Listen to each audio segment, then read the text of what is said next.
Hey everybody, it's Ron from Pick Dawgz, and this is Ron's Rundown. We're going to go over the MLB games scheduled for Saturday, April 15th, 2023. Now, if you like what you see, make sure to give this video a big thumbs up and subscribe to our channel. Don't forget to put your baseball picks in the comments section below, and if you're looking for my best bets, you can find those at the Premium Picks tab at pickdawgz.com.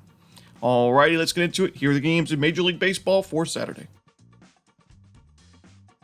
First up, it's the Minnesota Twins taking on the New York Yankees. Tyler Mahle and Domingo Germán are your projected starters.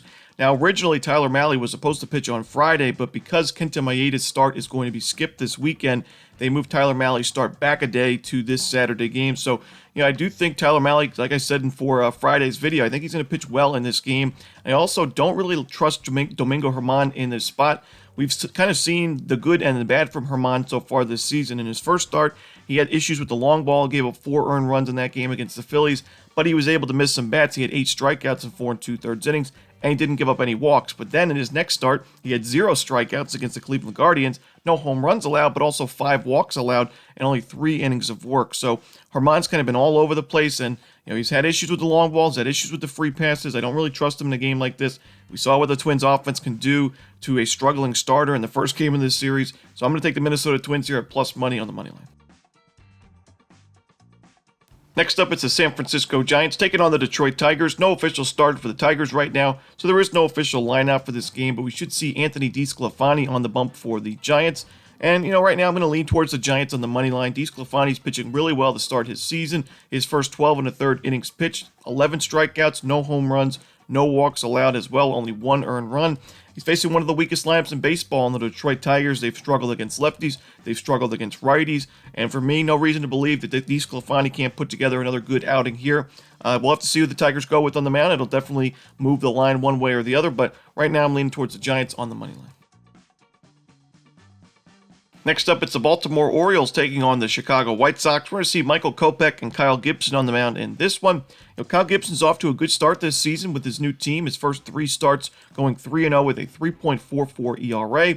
Now, only 12 strikeouts and 18 1/3 innings pitched. I'd like to see those strikeout numbers rise a little bit, but he's limiting the free passes. He's limiting the sharp contact and home runs. So, I do think Gibson can put together 5 to 6 decent innings in this game.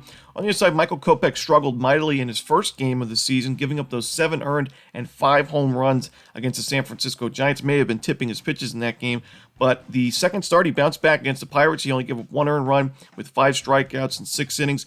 Now, the free passes and the control have been an issue for Kopech this season and years prior. He has 6 walks already allowed in 10 2/3 innings.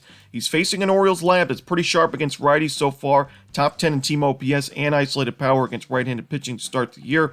When you look at the Chicago White Sox, not as good numbers against those right-handers. Ranked right now 23 in isolated power against righties and then 21st in team OPS. I think the Orioles have the better lineup against righties especially, and the better bullpen and a slightly better starting pitcher. So for that reason, at a pretty good price, I'm going to take the Baltimore Orioles and take them on the money line.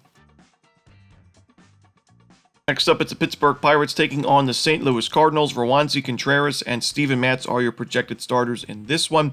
I think this could be a breakout game for Steven Matz as he struggled in his first 2 starts this year. He struggled last year with that 5.25 ERA, but last year's xFIP was at 3.15. Right now it's at 3.4 for 2023. He's had 2 tough matchups against the Atlanta Braves, a team that crushes lefties, and he pitched at Coors Field against the Rockies. We know it's never easy for any pitcher to go into Coors Field and have a good start. But now you're back at home at a pitcher-friendly ballpark. You're facing the Pittsburgh Pirates. They've had mixed numbers against lefties, pretty high strikeout rate against lefties to start the year. And Rowanzi Contreras is on the other side, who's struggled. His control has been off. He's not really striking out a good amount of batters. He has a 1-to-1 strikeout-to-walk ratio, not what you want to see from a starting pitcher. This is a spot where I think the Cardinals should be able to take care of business and get a run line cover in the end. If not, I'm not sure how much more hope I can have in Steven Matz's game going forward. I see the strikeout stuff. I see the fact that he limits the free passes, but his BABIP right now is at 486. He's given up some sharp contact, but I still think this is going to be a good spot for him to have a nice bounce back and breakout spot. So give me the St. Louis Cardinals. I'm going to lay the 1.5 runs. Next up, it's the Tampa Bay Rays taking on the Toronto Blue Jays. Yusei Kikuchi listed for the Blue Jays on the mound. No official starter listed for the Rays. I am seeing Josh Fleming on ESPN, so he could very well be the starter in this one, but no line out quite yet for this game. It's tough to back the Blue Jays in a game like this. If Fleming is the guy that goes, even though he has struggled, so far this season, the Blue Jays have not had very good numbers against lefties to start the 2023 campaign. They're ranked 19th in the league in team OPS, and they're ranked 25th in the league in isolated power against those southpaws, while the Tampa Bay Rays, number 1 in baseball against lefties in isolated power, number 1 in baseball against lefties in team OPS. A 20.3% strikeout rate is in the bottom 10 for lowest strikeout rates, and the walk rate's also up there. So, I do think a guy like Yusei Kikuchi, who pitched pretty well in his first outing against the Royals, but then struggled mightily in his next game against the Angels, giving up those 6 earned runs, 3 home runs, a walk, 9 base hits, and only 4 1/3. Even though the Blue Jays bats were able to back him up in that game, I just don't trust him in this spot against a good Rays pitching staff. And like I said, if they are facing the lefty, even more trouble. So even if Fleming isn't the guy that goes, I think the Rays have a good shot at getting to Kikuchi early and often. And for that reason, I'm going to take the Tampa Bay Rays here, one of the best teams in baseball right now. I'm going to take them on the money line. Next up, it's the Cleveland Guardians taking on the Washington Nationals. Zach Plesac and Chad Cole are your projected starters. Zach Plesac's not really a starting pitcher that I back very often, at least in the last couple of seasons, but this is a pretty good spot for him as he's facing the Washington Nationals, a team that's ranked dead last in baseball in both team OPS and isolated power against right-handed pitching. I don't think the Nationals do much offensively in this game, and even though Zach Plesac has had issues with the long ball and his strikeout numbers have gone down a little bit, he's coming off a good start against the Mariners. I think he could put together a quality outing in this one. On the other side, Chad Cole, I cannot trust him in this game. The Guardians' numbers against righties have fallen off a little bit this year, but still a team that limits strikeouts, and they will certainly be able to get to a guy like Chad Cole, who's given up 9 earned runs in his first 10 innings of work with 5 walks and 3 home runs to go with it, only 7 strikeouts. I don't like the spot for Cole, even though his last game was at Coors Field. He has struggled both on the road and at home. So give me the Cleveland Guardians. I'm going to take them on the run line. Next up, it's the Milwaukee Brewers taking on the San Diego Padres. It should be Freddie Peralta and Seth Lugo on the mound in this game. 2 starting pitchers that are off to great starts to the 2023 season. Freddie Peralta 2-0 with a .75 ERA. His first 12 innings of work with 14 strikeouts, no home runs allowed, 3 walks in each of his first 2 games. We know Freddie Peralta can sometimes have issues with his control, but I like the fact that he's missing some bats. He's limiting that sharp contact to me. He has another good outing in this game against the Padres. On the other side, we see Seth Lugo, who made the move from reliever to starting pitcher in the offseason as he signed a deal with the Padres. He's pitching well in that starting pitching role. He has 12 strikeouts in 13 innings, only 1 home run allowed, and only 4 walks allowed. We know the free passes have been an issue for Lugo at times out of the bullpen. He's only had 4 walks in his first 13 innings. You'll take that if you're the Padres. This was a low-scoring game in the first game, even though it went to extra innings in this series. I expect a low-scoring game in this one. Give me the under in Brewers-Padres. Next up, we see the New York Mets taking on the Oakland Athletics. We're going to see Carlos Carrasco and Shintaro Fujinami on the mound in this one. The West Coast trip is always a tough one for the New York Mets, and there's usually a game in a series like this. We saw it last year when Jacob deGrom was on the mound against Ken Waldichuk for the A's, and the Mets lost that game. I think it was like a 10-2 final score. There's some weird games that the Mets have in these West Coast trips. They struggled mightily against the Dodgers, but in this matchup, I don't see the value with laying this kind of price or even the run line price with Carlos Carrasco, who's got an ERA above 11. I know Shintaro Fujinami has not been sharp himself, and he's had issues with the free passes. The Mets should be able to score against him, but I think the Oakland A's, we saw, on Thursday afternoon, the Oakland A's went back and forth with the Orioles and found a run line cover. I could see a similar score line in this game where the Oakland A's do enough offensively to keep themselves competitive in this game, and if not win the game outright, at least cover the run line at plus 1.5. So I think that's where the value lies in this type of game. Give me the Oakland A's plus the 1.5 runs. Next up, it's the Los Angeles Angels taking on the Boston Red Sox. We're going to see Nick Pivetta and Tyler Anderson on the mound in this one. We see a steep total for this game, and I think for good reason. We're at a very hitter-friendly ballpark at Fenway. We've got 2 teams that have pretty strong lineups, but not so strong bullpens, and 2 starting pitchers that I do think could certainly get hit in a game like this. Nick Pivetta's got good strikeout stuff. He's the top 70th percentile in whiff rate right now. He's missing a lot of bats, but when he gets hit, he usually gives up a lot of home runs. We see him right now in the bottom 1st percentile in both barrel percentage and hard hit percentage. Last year, it was near the bottom in both of those statistics as well. And I do think a team like the Angels, who hit a home run off Pivetta last year, could certainly get on the board via the long ball against Pivetta this year. Tyler Anderson's had mixed numbers in his first 2 starts with his new team in Los Angeles. His first start was good against the A's, but then he struggled mightily against the Toronto Blue Jays, a team that was struggling against lefties going into that one. Anderson gave up 3 home runs, which is not what you want to see because Anderson's more of a pitch-to-contact guy. He likes to keep the ball on the ground, and if he's giving up 3 home runs at Los Angeles, I don't want to see him at Fenway Park against the Red Sox. So I do think we're going to see some scoring in this one. Give me the over in Red Sox Angels. Next up, we see the Miami Marlins taking on the Arizona Diamondbacks. We're going to see Ryan Nelson and Braxton Garrett on the mound in this one. Both starters with ERAs above 4 to start 2023, but you look at Ryan Nelson in his first 2 games, he has only a 5 to 6 walk to strikeout ratio in his first 11 innings of work. Not what you want to see. A lot of free passes and not a lot of strikeouts to go with it. While Braxton Garrett had a really tough spot to be in because he faced the same team twice, the same lineup twice within 8 days in the New York Mets. Never easy to do that, especially against a team like the Mets.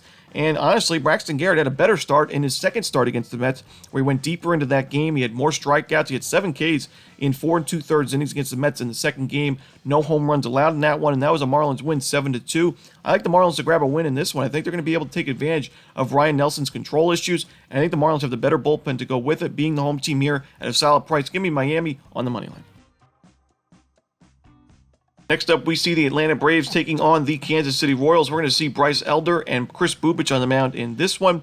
2 starting pitchers that are off to really surprising good starts to the year. Bryce Elder is, important for this Braves rotation as they've dealt with a lot of injuries to start the season, but he stepped it up in a big way. He's gone 12 1/3 innings with 13 strikeouts. 4 walks is okay. No home runs allowed, no earned runs allowed to begin with. He's off to a good start this year. On the other side, Chris Bubich, last year it was not his year. He really struggled in 2022, but this season, his first start against the Blue Jays only gave up 2 earned runs in 5 innings. Then against the San Francisco Giants, goes 6 scoreless innings with 9 strikeouts, no walks, and he's only had 1 walk in his first 11 innings. We know Chris Bubich has had big issues with the free passes and his control. So, I think both starters are going to be able to put together pretty good outings in this game. I think it's going to be a very close game and low-scoring game early, and for that reason, I think there's some value with the Kansas City Royals at this kind of price, especially in the first 5 innings. So I'm going to take the half a run here with Kansas City in the first 5 innings. Next up, it's the Philadelphia Phillies taking on the Cincinnati Reds. We're going to see Matt Strahm and Graham Ashcraft on the mound in this one. Now, Matt Strahm, I had my concerns about his game going into his last start against the Miami Marlins, but you know what? He was really sharp in that game. I got to take it back. He looked strong. He went 5 innings, 6 strikeouts, only 4 base hits, no home runs allowed, no earned runs allowed, only 1 walk. He was able to, the big concern I had in this game was he wasn't missing a lot of bats against the New York Yankees in the previous outing, and he was also giving up a lot of fly balls in that game, which was pretty concerning. But his last start against the Marlins, a 6-7 ground ball to fly ball ratio, exactly what you want to see from a guy like Strahm. So I do think he'll be able to put together a pretty good outing here. Graham Ashcraft, also a guy that I'm having pretty big expectations for in 2023. He looked really strong in spring training. In his first 2 starts of this in the regular season, 13 innings with only 3 earned runs, with 13 strikeouts, and only 1 home run allowed. Pretty sharp stuff. My problem lies with the Reds' bullpen in this game, and I do think the Phillies have the better bullpen by pretty good margin. I also think they have the better lineup in general. And when you look at the Phillies' numbers against righties so far this year, 8th in the league in isolated power and 4th in the league in team OPS. So I do think the Phillies have the advantages there. Give me the Philadelphia Phillies. I lean towards the under. It's tough to take an under at Great American, so give me the Phillies on the money line. Next up, we see the Texas Rangers taking on the Houston Astros. We're going to see John Gray and Hunter Brown on the mound in this one. John Gray's had some issues with the long ball this season. He's given up 3 home runs in his first 12 innings of work, but he's facing a Houston Astros team. It's not been very good against righties. It was that way at the end of the year last year. It's so far in 2023 where they're ranked 22nd in the league in team OPS, and they're ranked even worse in isolated power, ranked 27th in baseball. And their strikeout rate's also up from last year, 25% against righties so far this year in 408 plate appearances. That's top 10 in baseball for the highest strikeout rate. So I think John Gray can put together a strong outing. On the other side, Hunter Brown, he was excellent in his last start against the Minnesota Twins. I like the Twins in that game, but Hunter Brown showed up in a big way. 7 innings, 7 strikeouts, no earned runs in that game. The only run he allowed was an unearned run. So, only 2 base hits, 2 walks, no homers. He was sharp. I think he pitches well in this spot. Houston Astros at home. Give me the under. It's a low score. It's a low total for a reason. Give me the under in Astros Rangers. Next up, we see the Chicago Cubs taking on the Los Angeles Dodgers. Jameson Taillon and Michael Grove are your starters in this one. I expect a bounce-back start from Michael Grove. I think he's been one of the unluckier pitchers in baseball this year. He's not given up a home run yet this season in his first 7 and a third innings, and he still owns a 14.73 ERA. He has 8 strikeouts in those innings. He's only given up 3 walks, which is a little steep, but nothing crazy. When you look at his numbers, you would say, oh, maybe he's just giving up a ton of line drives because his BABIP is right now above 500. We know it's very unsustainable. It's going to decrease as the season continues, but you look at his numbers, he's in the top 68th percentile in expected slugging, 51st in expected batting average, so above average in that statistic. Top 77th in barrel percentage, 81st in hard hit percentage. He's really not giving up that much of sharp contact. He's just getting unlucky on the bump. He's missing some bats. He's earning those strikeouts, like I said, and not giving up the home run ball. So I think Michael Grove is going to improve as the season continues. Jameson Taillon's had mixed results. He's had a 7.0 ERA in his first 2 games, but no home runs allowed himself. 9 strikeouts in 9 innings, only 2 walks allowed. I think he could have a bounce-back outing in this game as well. It's just tough going against that Dodgers lineup. We know very strong against right-handed pitching. So for me, I'm leaning towards the Dodgers on the run line and also the under in this game. I think when you look at both of these pitchers' ERAs on the surface, you'd think a pretty high-scoring game, but I think both of these pitchers have been fairly unlucky to start 2023. So we're getting some value on the under. Give me the Dodgers run line and the under. And the final game for Saturday's card in Major League Baseball, it's the Colorado Rockies and the Seattle Mariners. We're going to see George Kirby and Ryan Feltner on the mound in this one.